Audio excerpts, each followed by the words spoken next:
You know how sometimes you're scrolling through homes online and you think, man, everything is just crazy. It's so overpriced. But what if I told you that there's actually hidden deals out there? Homes where sellers are quietly dropping the price and builders are offering tons in incentives just to move inventory by the end of the year. Because here's the thing, it's not always about what you buy, it's about when you buy. And right now in Northeast Ohio, we actually have a small window where there is leverage that is back into the buyer's hands. And if it's one of those things where you've been waiting to make that move, now just might be the time. Hey, what's going on? Anthony Esposito with eXp Realty, your local expert in the Cleveland, Ohio area.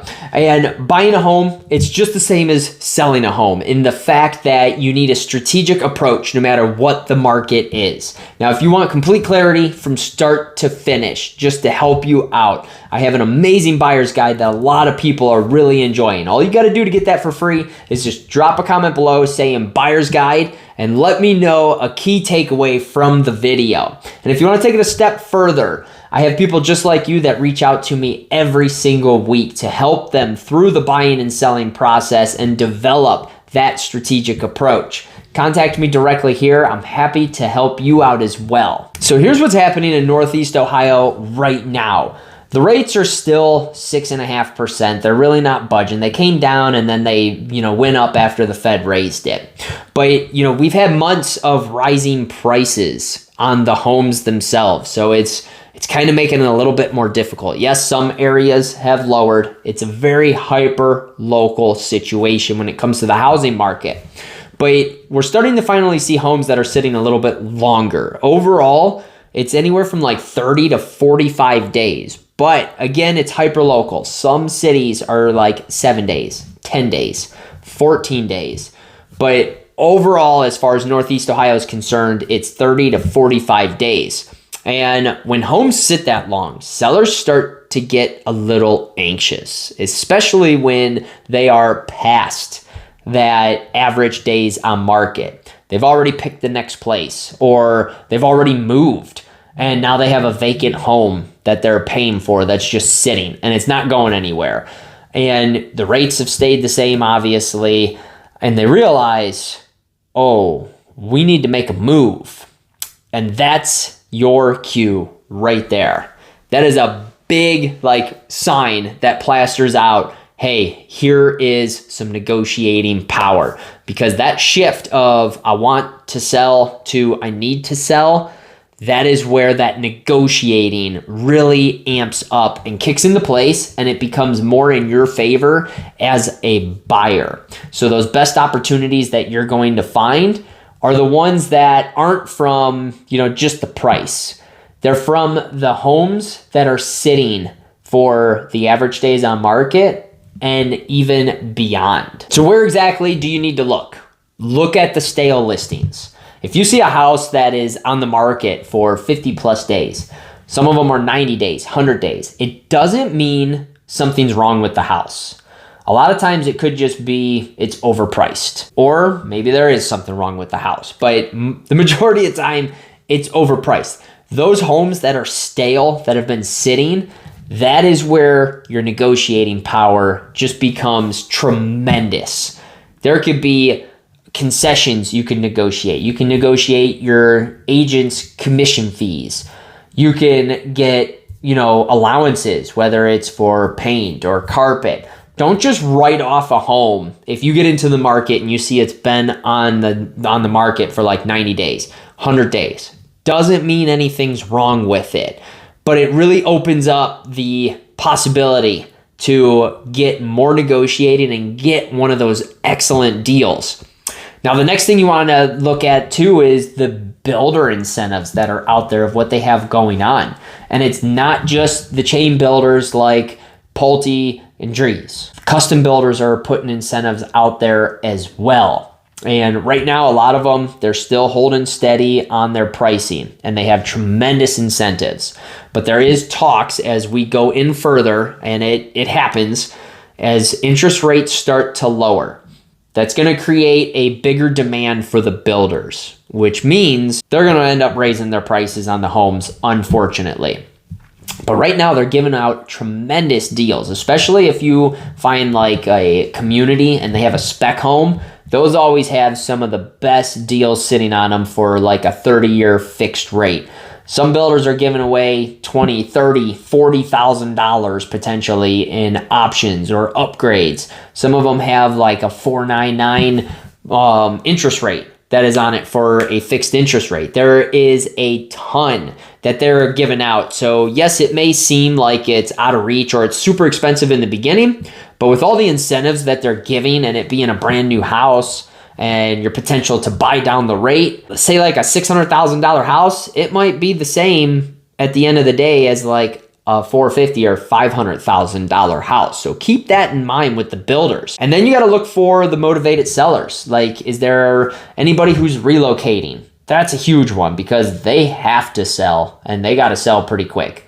Anybody that's like an estate sale, divorces are pretty high right now. I mean, naturally they're high, but they're pretty high right now as well. But situations where the sellers absolutely need to sell the house, that is when your negotiating powers, your leverage is going to be greater than someone who just simply, wants to test the market, because there are those sellers out there and they won't budge on the price. And the big thing with negotiating power is it's not just about, how long has the home been sitting on the market? And this is where a lot of buyers miss, and I don't want that to happen to you. There's a few different scenarios here. There's more than meets the eye. You want to look at like price drops. Has there been multiple price drops, not just one or none, for instance? If there's multiple price drops, that definitely means that you are going to have some negotiating power and you could end up landing a pretty good deal. And then did it come off market, go back on market, come off market, go on market? Even if it was something that was withdrawn, same thing, if it expired. But if it's multiple times that somebody is trying to sell a house, they're really getting frustrated as a seller, and rightfully so. And then there's also like any type of inspections or disclosures that were mentioned. Like if one does come back on market, why did it come back on market? In the state of Ohio, me as an agent, if I ask the listing agent why that home came back on market, by law, they have to tell me the reason why. And now granted, sometimes it could just be, financing fell through. Okay, completely understandable. But even with it coming back on market, that just means that they spent however many days thinking that they were going to sell the house, and then now they got to go back and do the whole process over. And it's another added frustration for the sellers and just more leverage for you as a buyer. And then also to look at the vacant homes, because vacant homes are not earning any income. They're just spending the seller's incomes.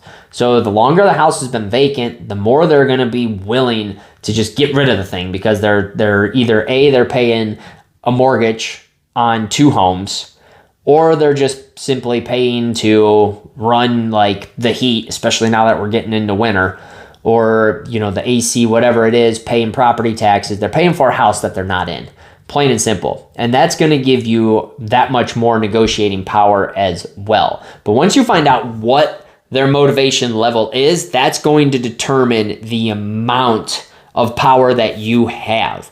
And one of the big ones that I can tell you is always relocation and anybody who's going through a divorce, because they're just trying to cut ties and move along with their life essentially. And now that we are in October, this is like prime time for buyers, but it's kind of a double-edged sword, because October all the way through until like March, depending on how March is, there's less buyers that are out there. Of course, we have winter here, so winter hits. The double-edged sword is that there's also less listings. However, typically, if someone is selling during those time frames, it's not because they want to, it's because they need to. Because the majority of people, they don't want to move during winter. And I don't blame them. I wouldn't want to move during winter either. It's horrible. It's freezing. It's snowy. It's just, it's bad all around.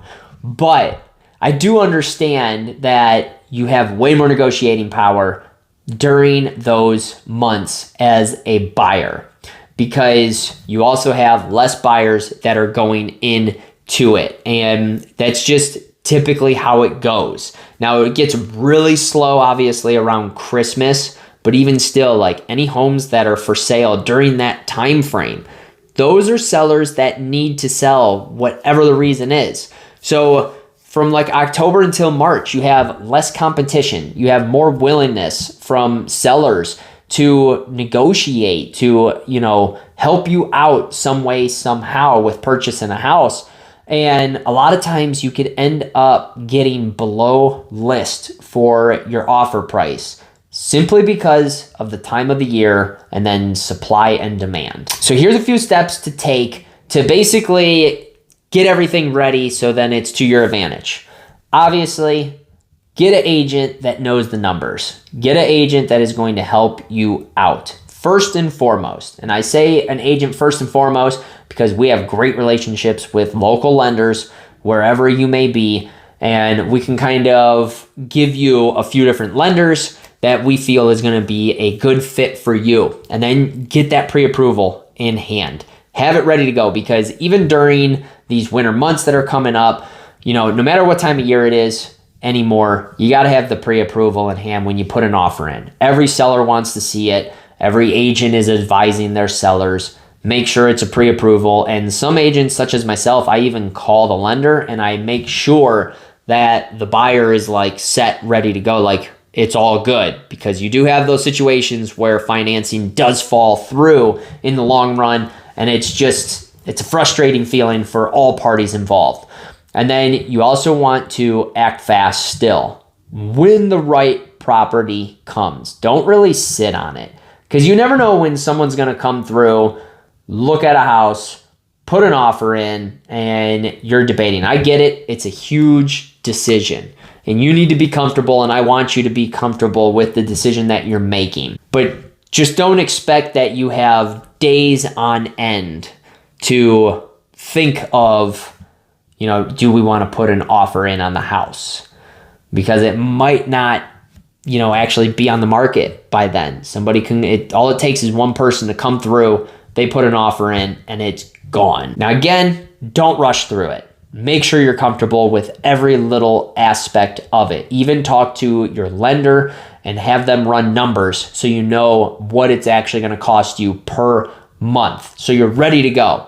But you do still need to act pretty fast on those homes that you do want. I also don't want you to miss out on a great house and a great opportunity that you absolutely fell in love with. But again, if you want complete clarity from start to finish through the whole buying process, that'll help you out tremendously. Just put buyer's guide in the comments below and let me know something that you loved about the video, like a key takeaway. And if you want to take it to that next level, like many others are who are contacting me every single week, you can either call or text me right here. I'm glad to help you out however I can, and just see about your situation. You know, establishing the relationship and getting that strategic approach for when the time comes that you are ready to make that move. And if you're new to my channel or you haven't already, be sure to click subscribe and turn notifications on, because I got plenty of great videos that'll be coming your way.